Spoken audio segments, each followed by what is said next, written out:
Amigos, bienvenidos nuevamente al debate de la semana. En la noche de hoy vamos a conversar con 4 distinguidas personalidades dominicanas, las 4 expertas en sus respectivas áreas de profesión. Vamos a conversar sobre los retos que tiene el presidente Luis Abinader, quien le habló esta semana al país nuevamente en su segundo año de gobierno. Y para ello contamos con un miembro del comité político, a mi izquierda, un miembro del comité político del Partido de la Liberación Dominicana, el licenciado José Dantes, un destacado dirigente del PRM, el Partido Revolucionario Moderno, José Santana, mejor conocido como Bertico, quien es además presidente de la Comisión de Hacienda de la Cámara de Diputados, y 2 destacados economistas, el licenciado Apolinar Veloz y el licenciado Héctor Guiliani Curi.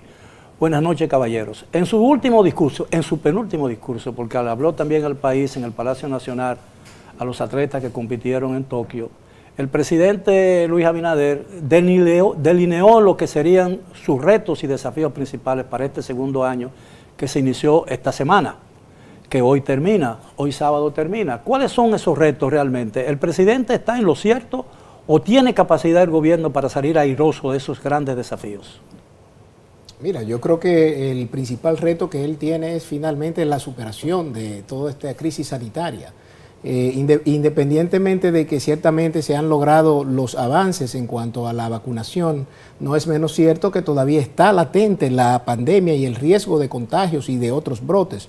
O sea que yo creo que el principal reto en este caso es que se sortee esta crisis sanitaria para ya luego entonces hacer frente a todas las otras reformas que son necesarias estructuralmente para que la sociedad dominicana pues se pueda encaminar en otros senderos de desarrollo y de bienestar. Pero hasta que no se sobrepase la pandemia y hasta que el país no vuelva a la normalidad total, que este mismo presidente ha dicho que ya está muy cerca, pero por otro lado, entonces pide una extensión del estado de excepción por 45 días más, lo que para nosotros es una contradicción, pues creo que realmente ese es el principal reto que él tiene en el corto plazo. Señor Santana. Mira, ciertamente el tema de la pandemia a nosotros es prioridad, es decir, mantener la correcta aplicación de un sistema de vacunación como el que hemos venido teniendo es una prioridad número 1, no solamente del gobierno central, sino de nuestra organización política, la cual de manera soterrada ha estado trabajando con todos los dirigentes, movilizando acciones tendentes a ir vacunando a la población. Yo creo que, dejo de decir que es una contradicción la petición del Ejecutivo, creo que es algo atinado, porque si tú lo vemos en términos porcentuales, solamente el 42% de la población ha ido a ponerse la vacuna, aunque se ha hecho esfuerzo. Se han colocado las vacunas están ahí, la sociedad dominicana se ha ido vacunando, ha ido tomando conciencia, pero se requieren más acciones tendentes a poder vacunar a la población para luego de esto poder movilizar acciones tendentes a fortalecer lo que es la parte económica y además que la economía empiece a fluir y la confianza que genera el tener a la gente vacunada y que la gente pueda salir y poder compartir y interactuar, eso debe de ser una gran prioridad para nosotros como gobierno y como partido político. Pero también debo decirte claramente que las reformas estructurales que ha venido encaminando el Poder Ejecutivo, sometiéndole al Congreso y además de eso, logrando consenso con todos los partidos políticos, debe de seguir siendo el reto del presidente de la República. El plantearse hacer grandes reformas como la que él planteó en su discurso el pasado miércoles, creo que es un reto sumamente importante porque las reformas hay que plantearlas. No podemos seguir quedándonos atrás y solamente hablando de la esquina, que la reforma es buena o es mala. Debemos de plantear la reforma y debemos de hacer un verdadero plan en que asumamos todo el liderazgo político del país, un gran compromiso para poder consolidar lo que se vaya haciendo en materia económica y las reformas estructurales que se han ido llevando puedan seguirse ejecutando y encaminando acciones mucho más profundas. Evidentemente, el presidente ha enumerado una serie de reformas que parecen muy ambiciosas y muy difícil de concertar, debido a que, a pesar de que tiene mayoría en el Congreso de la República, no tiene la mayoría calificada o cualificada para lograr esa reforma por sí misma o solo con el apoyo del partido. Y es evidente que la oposición está definiendo ya su posición frente al gobierno. ¿Piensan ustedes como economistas, señor Veloz y señor Guiliani, que realmente el gobierno podría encaminar esas dos reformas, especialmente la reforma fiscal y tributaria, una, y la constitucional, otra? Mira, yo pienso que lo que planteó el presidente es sencillamente una forma de hablar. No se trata de la definición de un plan con objetivos bien definidos, sino sencillamente enumera unas 12 reformas, pero no tiene un plan. Evidentemente, si tú no tienes un plan, tú no puedes definir cuáles van a ser los objetivos de ese plan, y en esas 12 reformas están totalmente ausente el elemento fundamental para la sociedad dominicana, que es la gente. ¿Qué yo voy a hacer con la reforma fiscal? O sea, él tenía que haber definido cuáles eran los elementos fundamentales de esa reforma. Y los objetivos, ¿no? Y los objetivos, ¿no? Y también, si él tenía la reforma constitucional, también tenía que definir exactamente cuáles eran los objetivos que persigue justamente con esa reforma. Pero creo que él dijo que uno de los objetivos de esa reforma constitucional es garantizar en el futuro la independencia del Ministerio Público.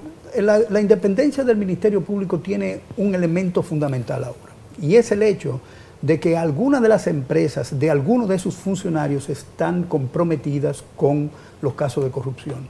Y cuando el Ministerio Público tenga que interrogar a esa gente, entonces veremos cuál será la actitud del presidente, y si esa relación que tienen no solamente las empresas con el caso de corrupción, sino con el presidente, no daña la independencia que él hasta ahora llama. Se refiere, cuando dice vinculado funcionarios del gobierno con la corrupción, ¿se refiere al tema de la Nueva Victoria? Al tema de la Nueva Victoria. Pero la Procuradora General de la República prácticamente desligó al señor Macarrulla. Creo que se refiere usted al señor Macarrulla, ¿no? Sí, a Macarrulla. Lo desvinculó de cualquier posibilidad de que se le involucre con una adulteración de presupuesto en ese...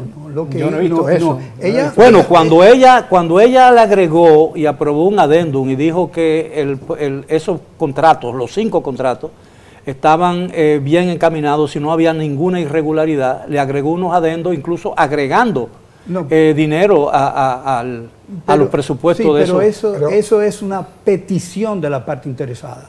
¿Por qué? Porque lo que le pidieron fue que asegurara el equilibrio económico del contrato, lo que significa es que el riesgo que corrían las empresas privadas, que es lo que normalmente hace, se lo ponen en los hombros financieros del gobierno. Pero también podría ser interpretado que ninguno de esos presupuestos había sido sobrevaluado. Pero entonces en ese caso lo que entra en cuestionamiento es que parte de la acusación que este Ministerio Público le hace al ex Procurador General es que hubo una sobrevaluación para la construcción de esa obra y de que hay parte de esa obra que debe ser realmente prácticamente desmantelada por los vicios de construcción. Entonces vuelvo y digo la contradicción que ha sido realmente, vamos a decir, parte intrínseca de toda la gestión de este gobierno. No solo la contradicción, sino la improvisación. Como dijo usted justamente, hay una falta de planificación porque él plantea estas 12 reformas, pero no dice absolutamente nada. Pero me gustaría escuchar, antes de volver con el señor Veloz, la opinión del licenciado Guiliani Curi. Mira,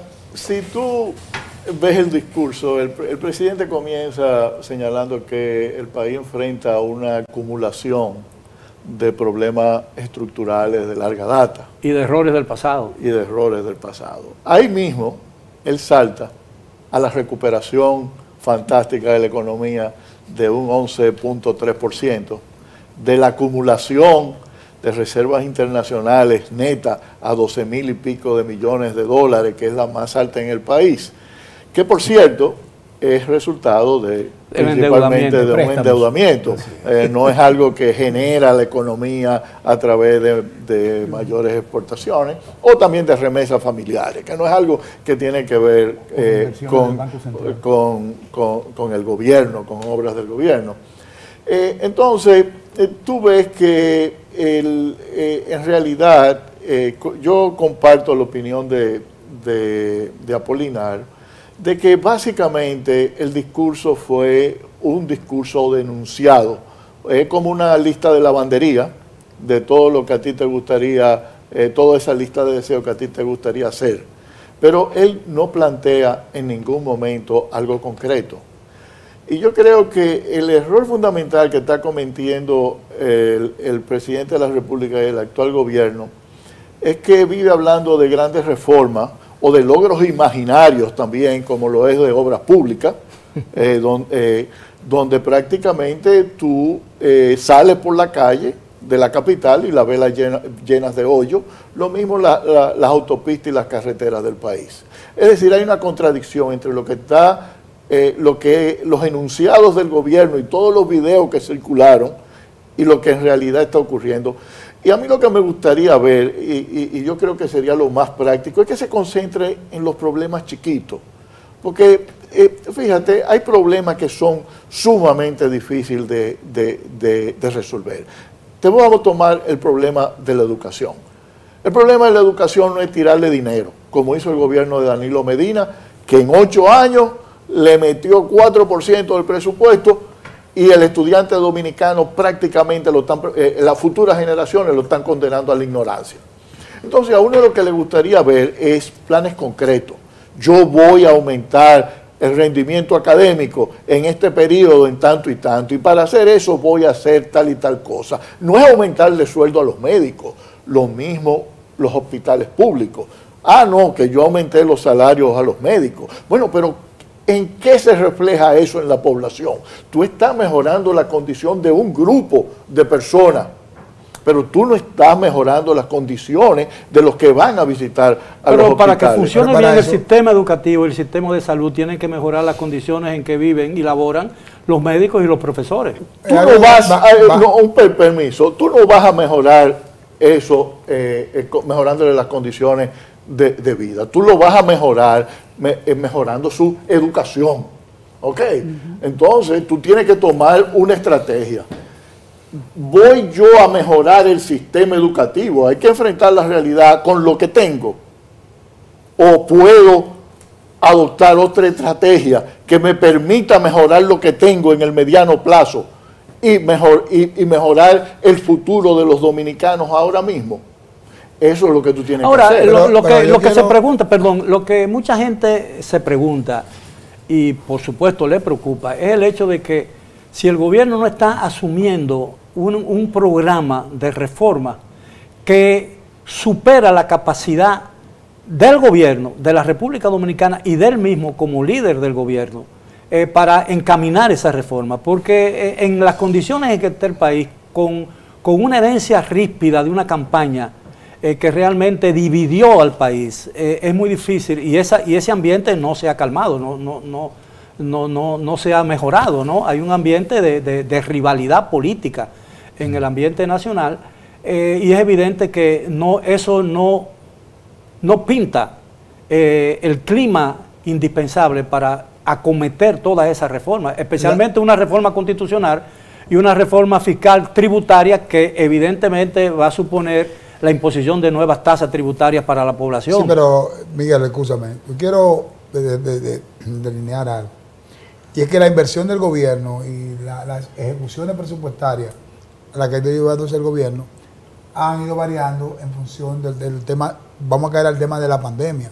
Y como es los retos del segundo año, ahora, ya consolidando ese trabajo que se está haciendo para la disminución y el control de la pandemia, nos va a permitir a nosotros establecer ciertos niveles de priorización del gasto y variación del gasto, porque coincido en que tú tienes que hacer un plan para mejorar la calidad de vida de la gente, pero si tú no mejoras la calidad de vida de los actores que tienen que ver con la educación, con la salud y en la administración pública y también en la seguridad, como son el caso de los policías, tú no vas a tener un grupo de personas que van a estar trabajando para el impacto favorable de acuerdo a la inversión que haga el gobierno central para mejorar la calidad de vida de la gente. Pero eso ha ocurrido. El gobierno de Danilo Medina lo hizo. Pero está bien. Entonces, lo que yo quiero es que tengamos claramente es el tema de la inversión, del gasto de capital en cuanto a la inversión para la mejora en obras de infraestructura.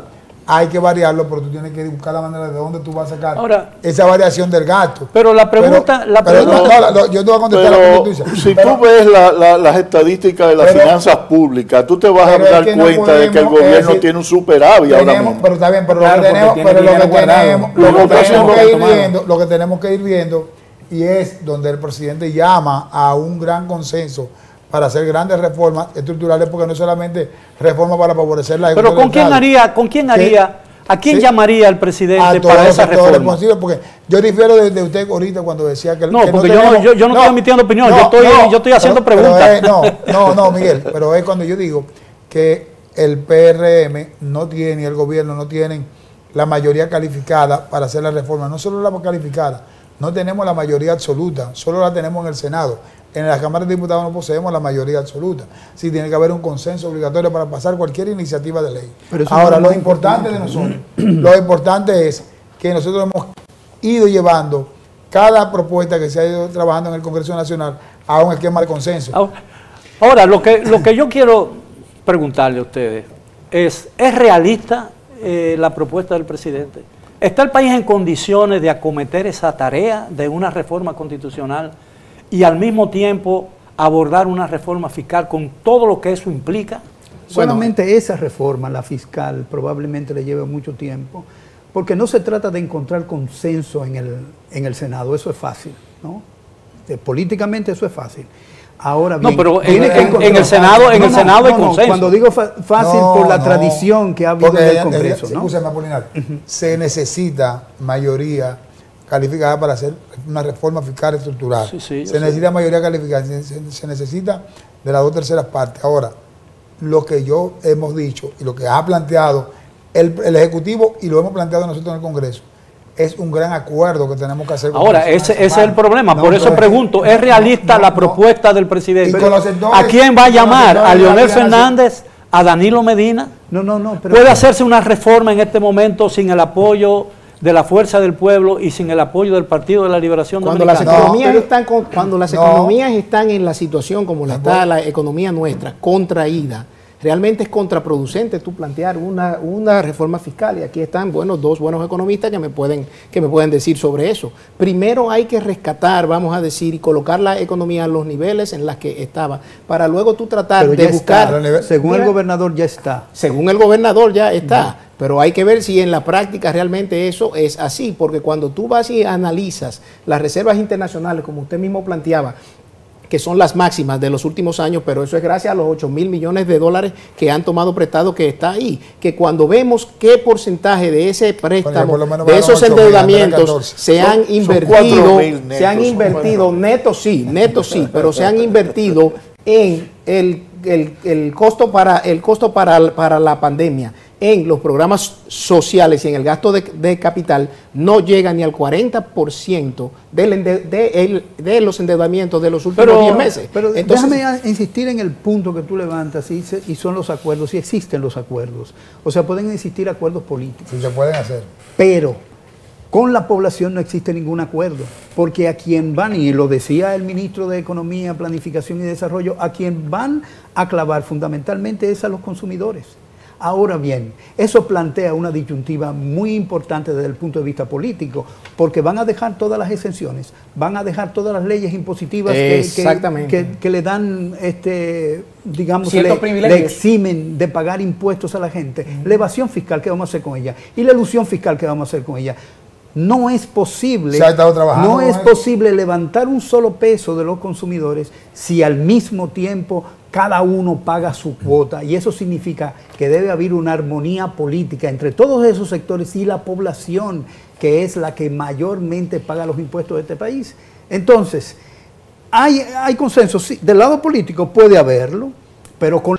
Bien, estamos de regreso en el debate de la semana, en la noche de hoy, con 2 economistas y 2 políticos. Estamos conversando sobre las propuestas del presidente Luis Abinader de modificar la Constitución de la República, reformar fiscalmente al país, hacer una reforma de carácter tributaria y muchas otras reformas que parecen que exceden la capacidad de la sociedad dominicana en el día de hoy para lograr el consenso necesario para acometerla.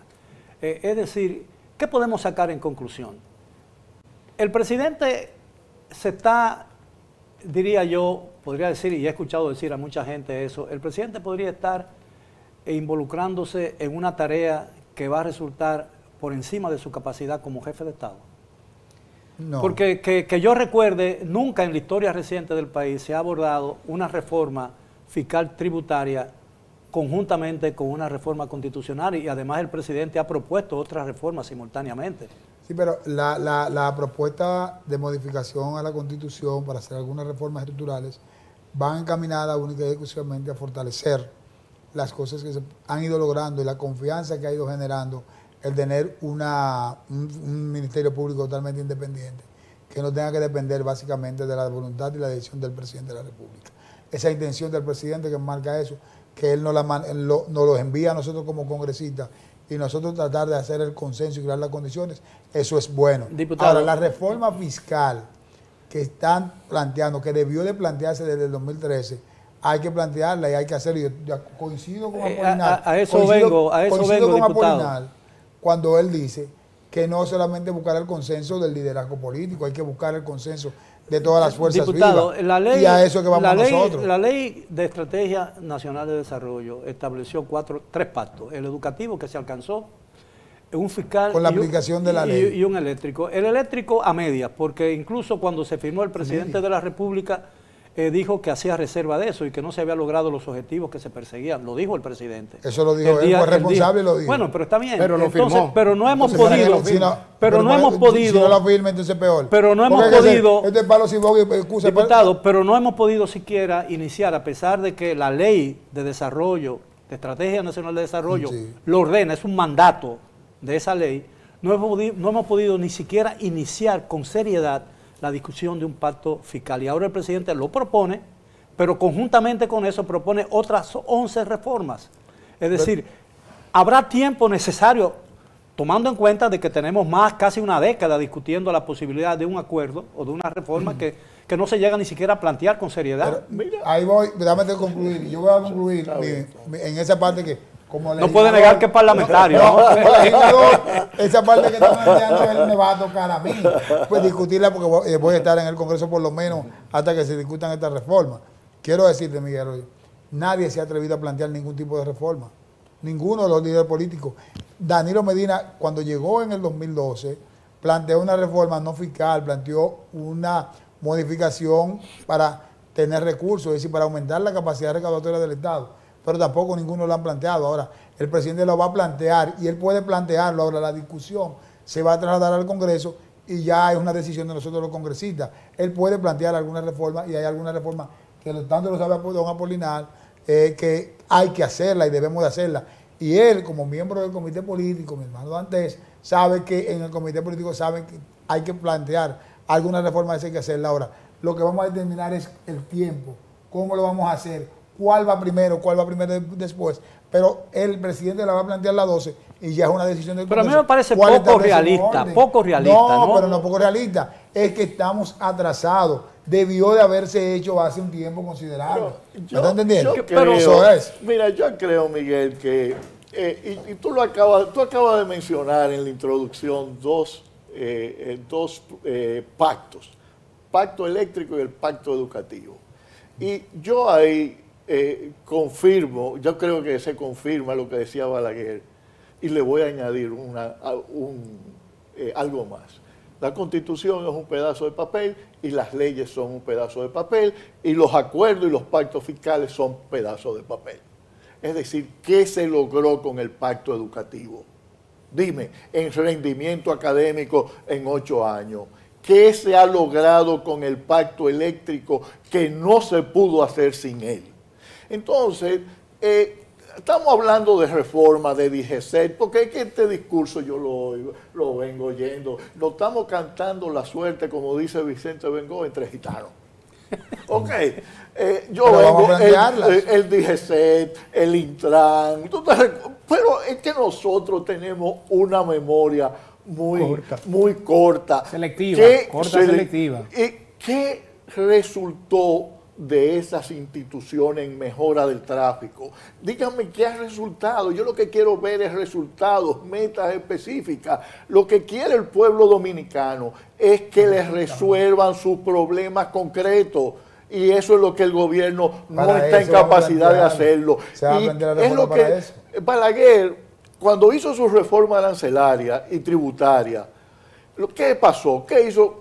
Oye, tenía un programa de inversiones en vivienda increíble en ese momento. Es decir, los recursos se canalizaron en una dirección. Y eso no significa que era correcto, porque Balaguer descuidó la educación, descuidó la salud, pero tenía algo que hacer, ¿no? En dedicar los recursos, pero es que este gobierno solamente se queda en enunciado, y también el anterior, porque no estamos, el gobierno... Recuérdense que apenas tenemos un año. Suficiente. Bueno, pero es suficiente, no, son 100 días que se dan. Todas las expectativas que son 100 días. Todas las expectativas que ustedes crearon. ¿Dónde están sí, los es 10.000 pesos para los desempleados? ¿Dónde están los $500 para la policía? ¿Dónde está la supuesta dólar cuando ha sido la mitad? ¿Dónde están los recursos? Entonces, ¿cómo tú me hablas a mí que nosotros podemos manejar? Como dice la canción, conservemos la temperatura. Claro, exacto. ¿Cómo tú me hablas, Bertico, de una reforma constitucional? Pero no me pongas a decir de una reforma fiscal cuando hay un código penal que ustedes no fueron capaces de eso es una muestra a la socialización este intercambio, este amistoso intercambio entre un alto dirigente del PRM y un alto dirigente del PLD te indica lo difícil que sería conciliar los intereses en la búsqueda de reformas. Nosotros queremos lo mejor para el país. Ahora, el inconveniente... Dante, yo le voy a hablar ahora del código, que le pone el código. Mira, ¿quiero decir una cosa? Dime. Pregúntale a Minú, ¿qué pasó con aquel código cuando nosotros lo aprobamos, que se creó el consenso? ¿Y qué pasó con la observación? Minú tiene 7, 8 años que ya no es diputada. Pero no. Dime de tu control del Congreso ahora, que ustedes tienen la mayoría en ambas cámaras. ¿Por qué razón se suspende la sesión del Senado? Caballeros, vamos a organizarnos. Él acaba de levantar un punto importante. Oye, pregúntale a Minú, yo te voy a decir ahorita. El PRM tiene mayoría. En ambas cámaras, absolutamente. En ambas cámaras, mira, yo no puedo... Con tus aliados de la Fuerza del Pueblo, sí. Tú tienes mayoría, quizás no calificada, pero tienes mayoría. Yo no puedo hablar por los del PLD, por lo de la Fuerza del Pueblo, y los partidos, aunque fueran aliados con nosotros, yo no puedo contar con eso. Pero yo sí hablo cuando veo los numeritos de la votación. Excúsame. Yo te puedo hablar del PRM, no tiene la mayoría absoluta para la aprobación de determinadas iniciativas. Ahora, se aprueban la mayoría de ellas por consenso, inclusive el mismo Partido de Liberación Dominicana ha participado en grandes consensos que hemos llegado. Claro, porque no vamos a obstaculizar lo que el pueblo lo mismo nosotros, y lo mismo pasado con nosotros. Pero entonces, yo quiero llegar a un punto que a mí me parece importante y que puede ser el punto, la respuesta a esa pregunta puede ser la respuesta al acertijo, ¿no? ¿Qué va a pasar? Porque hay un enigma en esto. El presidente ha dicho que va, y le iba a dirigir en el día de hoy, una carta a los principales dirigentes del país. No especificó si eran políticos o si eran empresariales, pero se supone que a toda la amalgama de dirigencia política de la nación. Es decir, ¿qué le diría al señor Danilo Medina y qué le diría al señor Leonel Fernández, que lideran los dos principales partidos, uno grande y otro creciendo, o aparentemente se supone que creciendo, llama las cosas por su nombre, pero que son minoritario con 5%. Pero que son los partidos más importantes de la oposición dominicana. ¿Creen ustedes que en la situación de crispación que hay todavía en el ambiente político dominicano, si hay una respuesta a eso, yo entiendo que entonces existe la posibilidad de que el camino se allane?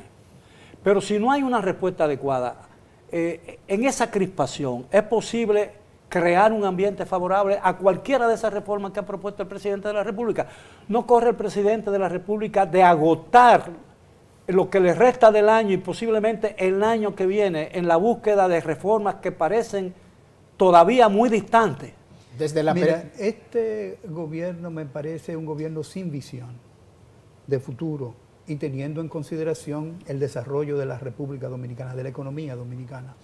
Por tal razón, ese listado que dio de reforma, eso es un listado que carece de prioridades. Si él supiera cuáles son los problemas que verdaderamente afectan a la nación dominicana, hubiera seleccionado alguno de esas reformas para darle prioridad, lo que no hizo. Es decir, ir por paso. Ir por pasos, pero sabiendo que la reforma, la primera que implemente, es la que va a tener mayor impacto sobre la sociedad dominicana. Por eso decía al principio que en ese listado está ausente la gente. Es decir, cómo a través de esa reforma yo voy a afectar el bienestar de los dominicanos. Los dominicanos solamente contamos cada 4 años para votar. Para ningún partido político ha sido importante la gente, sus problemas y cómo solucionarlos. Cuando tú ves el presupuesto público vale menos que un listado de compra de una ama de casa, porque el ama de casa sabe exactamente cómo gastar su dinero y qué necesita la familia. Sin embargo, en ese presupuesto no hay objetivos, no hay metas medibles, está fuerte, no hay nada. Entonces, ¿cómo es posible que el presidente me diga a mí que va a hacer una reforma fiscal y que esa reforma fiscal va a ayudar a la gente? No, no la va a ayudar porque el presupuesto público no sirve para eso. Y fíjate, complementando lo que dice Apolinar, tú ahorita dijiste que el presidente prometió 1,000 pesos para la policía. Me voy a referir $500 para los policías. 10,000 para los desempleados. Los otros días tú enviaste un tuit de cuando tú le pediste a un policía que solucionara algo con el tráfico y el tipo te dijo que no. La persona de clase media que vive en los grandes centros urbanos donde está concentrado la mayoría de la población, eso es lo que se pregunta. Bueno, le van a aumentar $500 al policía, pero cuando yo necesito el policía no aparece. Tú no ves un policía en este país en las tardes, en las noches. Tú no ves un policía parando los motoristas en vía contraria. Tú no ves la policía reduciendo la delincuencia. Entonces tú me dices, bueno, y le van a dar los $500 a los policías y me van a poner a mí más impuestos. Porque eso es lo que se está preguntando la clase media aquí en el país también. ¿En qué me va a beneficiar lo que el gobierno va a hacer?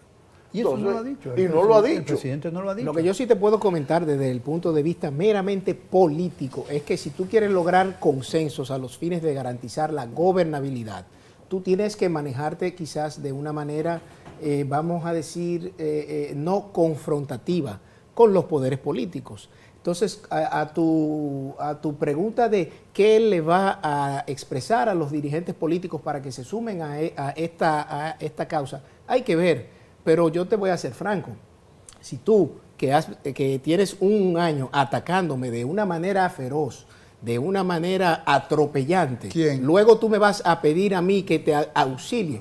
Yo creo que eso son cosas que entonces nosotros tenemos que sopesarlo. Entonces, yo creo que eso es un elemento que se tomará en cuenta porque tú no puedes andar por un lado a Dios rogando y con ese mazo dando. Entonces, vamos a ver realmente. Lo que estás pidiendo es impunidad. No estamos pidiendo nada. No. Yo estoy hablando de un gobierno que se jacta de decir que encontró un país quebrado, pero gracias a esa quiebra le han prestado más de 9,000 millones de dólares. Entonces ahí hay una incoherencia o una mentira, porque si está quebrado no te presta. Entonces ustedes se han sustentado en lo que ha sido la estabilidad macroeconómica de nuestra gestión, pero por atrás dicen que nosotros hemos hecho el peor gobierno y hemos sido lo más irresponsable en términos antes de irnos, que nos vamos a ir, porque no, tenemos que hacer la pausa, pero un minuto. Exactamente. Yo quiero ir, entonces, para una cosa, el gobierno central no ha encaminado ninguna acción tendente a detener, a investigar. Yo no hablo de acción punitiva. Yo no hablo de acción punitiva. Yo hablo de descalificación de gestión de gobierno. Son dos cosas diferentes. Pero, pues, óyeme, los hechos están ahí. Bueno, pero lo que lo vamos a buscar nosotros es ningún tipo de nivel de impunidad, ni lo vamos a dar. Ni lo hemos pedido, ni lo esperamos. Bueno, señores, entonces, lo que podamos, porque te queremos nosotros buscar el consenso. Señores, ¿conocen ustedes los motivos del lobo de Rubén Darío? Pase, hermano Lobo. Vamos a hacer una pausa, regresamos después de ella, continúen con el debate de la semana. Final del tema de esta noche, el debate de la semana. Hemos estado hablando sobre la propuesta del presidente Luis Abinader de encaminar varias reformas que incluirían una tributaria fiscal y una reforma constitucional, entre muchas otras, ¿no? Evidentemente, para que eso sea posible, se requiere que haya cierto nivel de armonía política en el país, ¿no? Y ese no parece ser el clima. Ahora, ¿cuál sería, piensan ustedes? Yo quisiera comenzar por el ámbito económico. ¿Piensan ustedes que la economía soportaría el embate de una discusión de esas reformas? La reforma constitucional me parece que no tiene el sustento. ¿Qué es lo que se va a reformar de la Constitución? ¿Qué es lo que busca el presidente? Él no ha dicho qué es lo que busca. O sea, de manera efectiva, de manera clara, ¿qué es lo que estoy buscando? Acuérdate que el derecho lo que hace es codificar. ¿Qué codifica? Entre otras cosas, el capital, por ejemplo. Cuando tú formas una empresa, tú lo que estás haciendo es que desde el punto de vista legal le estás dando una serie de derechos a esa empresa para poder tomar una idea, un determinado capital y hacer beneficios. Entonces, también en la Constitución, ¿qué tú estás buscando tan temprano? ¿No? Entonces, esa respuesta la tiene que dar el presidente. ¿Para qué estoy buscando? Hay muchos temas desde el punto de vista de la tenencia de la tierra que no están resueltos. Hay mucha gente del sector privado que tiene tierras del gobierno por un periodo muy grande de tiempo. ¿Qué va a pasar con eso? ¿Qué es lo que estoy buscando? ¿Qué es lo que estoy haciendo? ¿Qué es lo que busco? Eso no está dicho. Y cuando no hay claridad, cuando no hay diafanidad en el planteamiento, entonces yo tengo que tener desconfianza porque no sé para dónde voy. ¿Para dónde va el presidente? Entonces el presidente se estaría embarcando en una tarea imposible de alcanzar. Yo quiero decir, Miguel, que lo primero es que el presidente, cuando usted la pregunta que hace, habla de la reforma económica, pero Apolinar se enfoca en la parte de la reforma a la Constitución. En la reforma a la Constitución, el presidente ha dicho que va a encaminar una propuesta de reforma a la Constitución para fortalecer lo que se ha logrado con el nivel de independencia del Ministerio Público. Ahora bien, coincido con ustedes, yo lo que creo es que el presidente puso varios enunciados y coincido con la parte que tiene que ver con la focalización de qué busco con cada una de las reformas y establecer un orden de prioridades de la misma, a ver cuáles encaminamos primero. Entonces yo creo pero que cuando usted habla de consolidar, pero cuando se habla de consolidar lo que se ha logrado de la independencia del Ministerio Público, ¿de qué se está hablando realmente? El nivel de confianza que se ha ido generando. No, pero la confianza la tiene el público. Pero perdón, yo quiero, vuelvo y te repito. Es un año, vamos al segundo año, se están planteando reformas.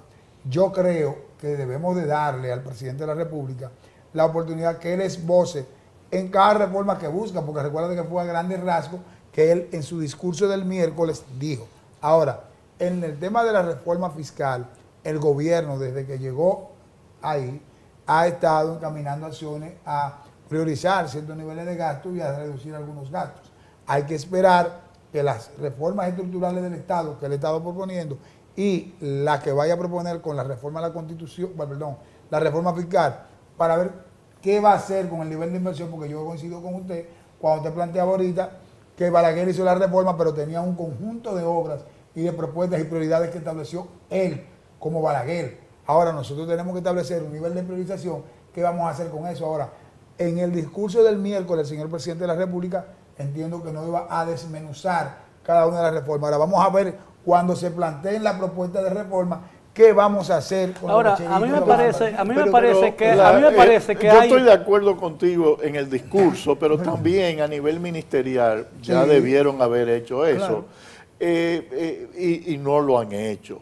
Y ese yo creo que es el problema. Ahora es que no hay una brújula en este gobierno, no hay una brújula. Este es un gobierno hay una brújula muy bien. Hay una brújula y la brújula es fundamentalmente transferir toda la experiencia que ha tenido el gobierno, que ha acumulado el gobierno de hacer inversión pública, pasársela al sector privado a través de APPs. Ah, sí, eso es otra cosa. Ahora bien, pero yo no sé por qué están reduciendo los gastos.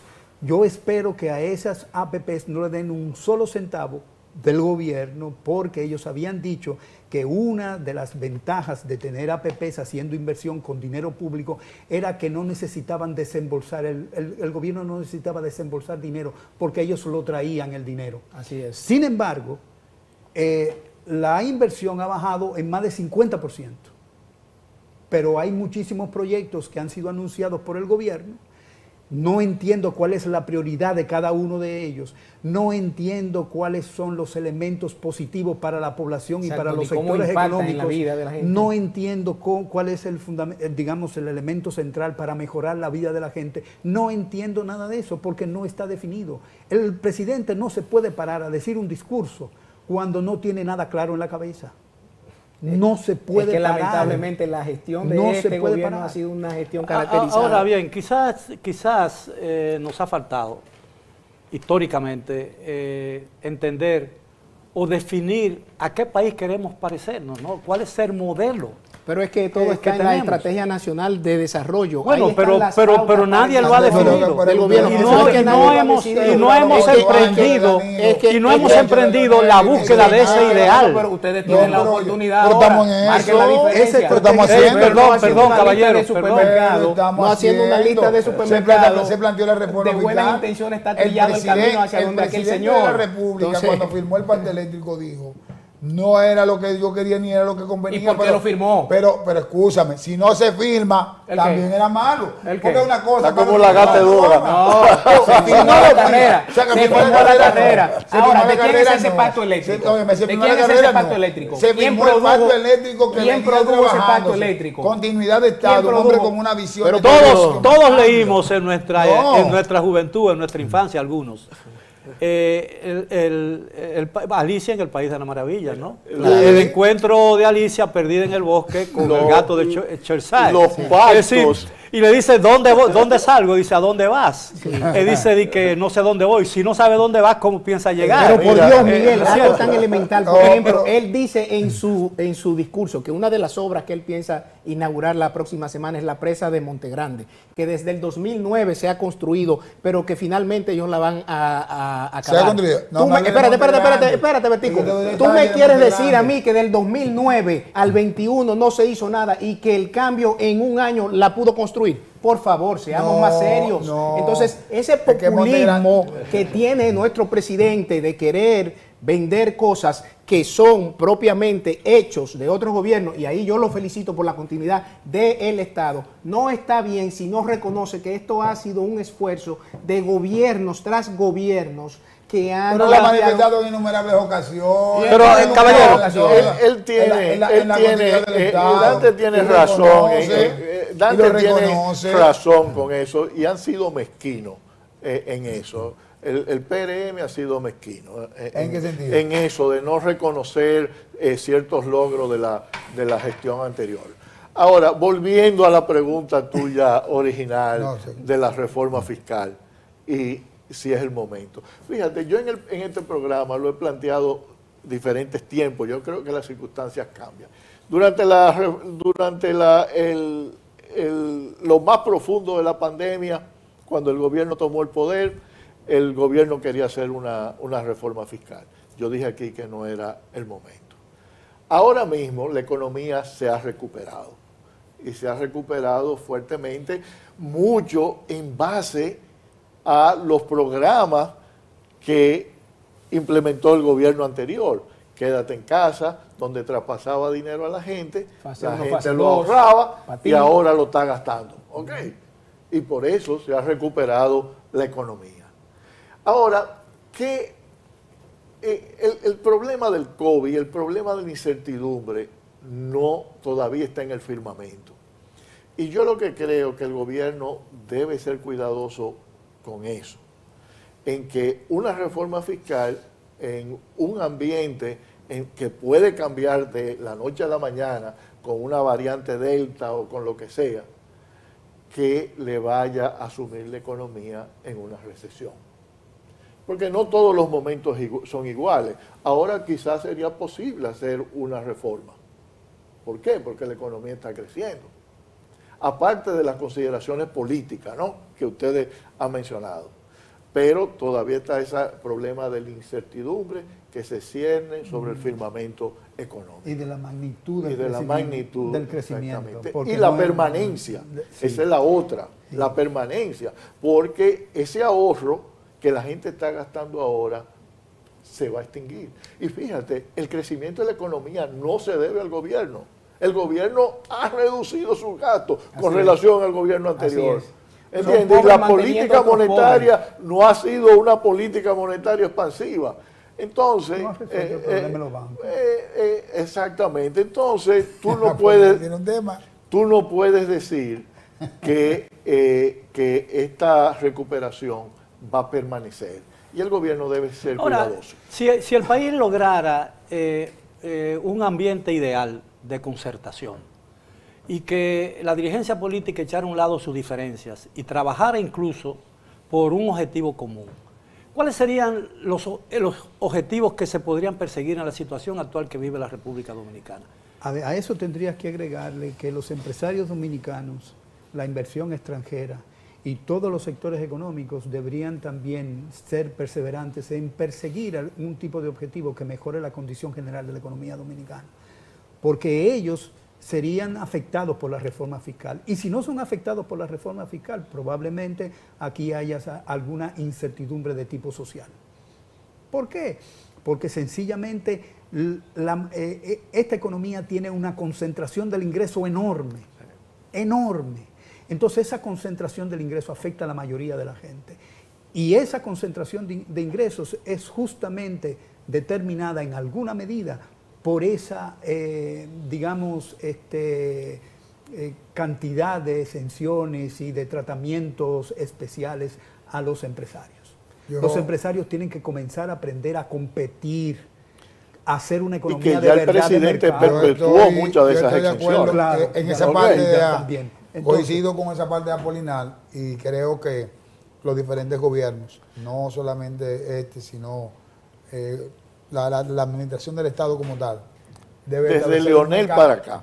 La administración del Estado como tal debe establecer un mecanismo de exención de manera equitativa con relación a todos los actores de la vida nacional. Bueno, caballero, nos quedan exactamente 2 minutos. Yo quisiera 30 segundos para cada uno para decir qué debemos hacer en este momento para disipar la incertidumbre que todavía se otea en el panorama nacional.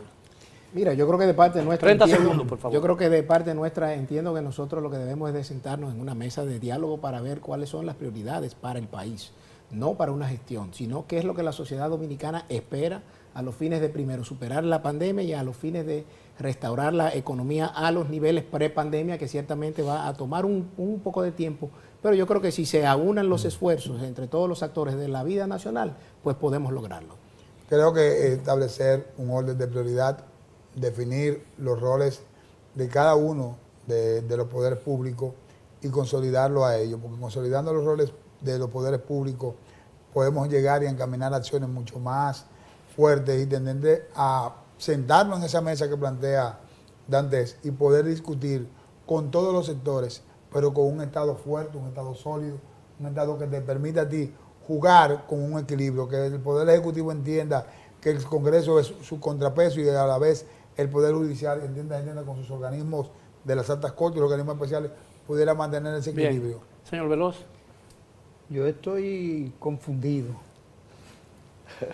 No es mi culpa. Y te digo que estoy confundido porque he estado escuchando, ¿no?, lo que han dicho tanto Dantes como José sobre lo que se debería hacer.